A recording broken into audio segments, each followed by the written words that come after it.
नमस्कार साथियों, मेरा नाम है सुरेंद्र सिंह और आप देख रहे हैं एसएम न्यूज़। एक शायर ने खूब कहा है, बदले बदले से सरकार नज़र आते हैं। तो आप समझिए कि हरियाणा के अंदर चुनाव चल रहे हैं और हरियाणा के चुनावों की अगर बात करते हैं तो तमाम पार्टियां जो है वो रण मैदान के अंदर नज़र आ रही हैं। इस रण मैदान की अगर हम लोग बात करते हैं तो आज आदित्यनाथ योगी ने बसपा के लिए थोड़े से बिगड़े उनके बोल थे। याद रखना, बहुजन समाज पार्टी के हाथी का पेट इतना बड़ा है वो कभी भरता नहीं है, कभी नहीं भरने वाला है, वो वोट खराब हो जाएगा। और बिगड़े बोल क्यों थे? क्योंकि जबकि बसपा की बात कभी बीजेपी नहीं करती है, मनुवादी मीडिया बात नहीं करता है। आखिरकार क्यों नहीं करते हैं बसपा की बात मीडिया? उसका एक कारण है। अगर वह नेगेटिव भी कंपेनिंग करते हैं तो कहीं ना कहीं नेगेटिव कंपेनिंग भी पॉजिटिव का रूप ले लेता है। इसलिए जो होता है, इसलिए कोई भी मीडिया बीएसपी का नाम लेते हुए कतराता है या उनको सांप सूंघ जाता है, क्योंकि बहुत तेज़ी से जनाधार बढ़ता जा रहा है हरियाणा के अंदर बसपा का। जब से आकाश आनंद पहुंचे हैं और वह लगातार अपनी छोटी सभाएं, बड़ी सभाएं और रोड शो करते हुए नज़र आ रहे हैं, तो कहीं ना कहीं तमाम पार्टियों को लग रहा है कि बसपा इस वक्त बहुत तेज़ी से अपने कार्य को आगे बढ़ाती हुई नज़र आ रही है।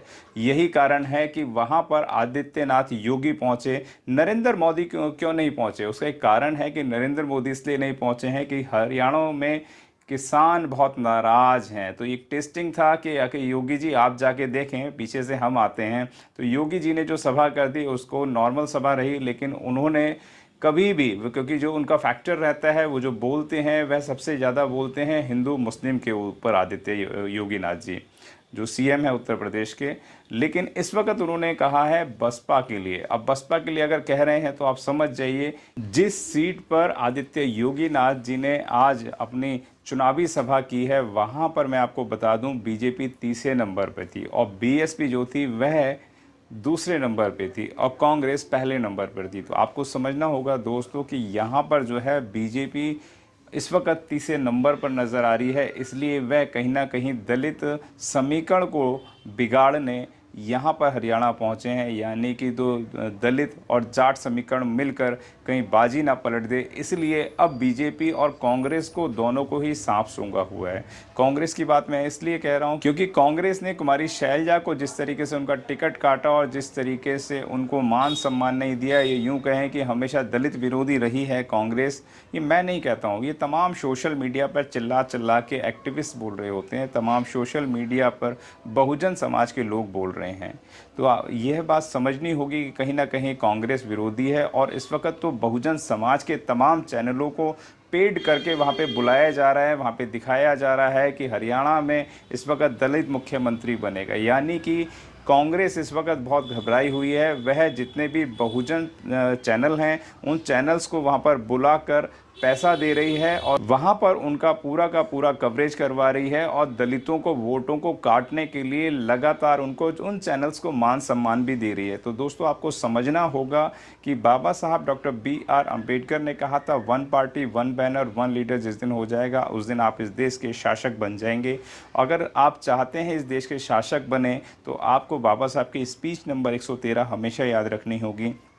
और जो मनुवादी, आज बहुजन मीडिया भी मनुवादी हो गया है, उस मीडिया से भी आपको बच के रहना होगा।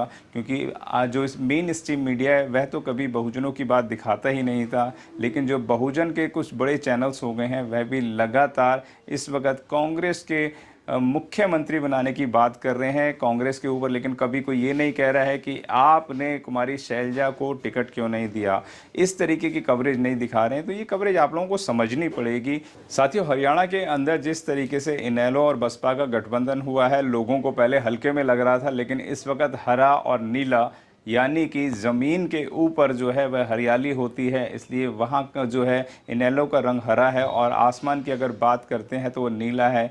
ये कहें कि नीचे से ऊपर तक सब हरा और नीला हो गया है, यानी कि तमाम जो वोटों का समीकरण है वह इस वक्त बसपा और इनेलो के गठबंधन में जाता हुआ दिखाई दे रहा है। बहन जी की भी कल सभा है, उस सभा के अंदर बहुत बड़ा विशाल जो है वहाँ पे टेंट लगाया गया है और बहन जी के आने से बहुत बड़ी सुगबुगाहट है कि दलित वोट एकदम से कन्वर्ट हो सकता है। दलित वोट इस वक्त बहुत ज़्यादा जो है इनेलो और बसपा के गठबंधन में जा सकता है।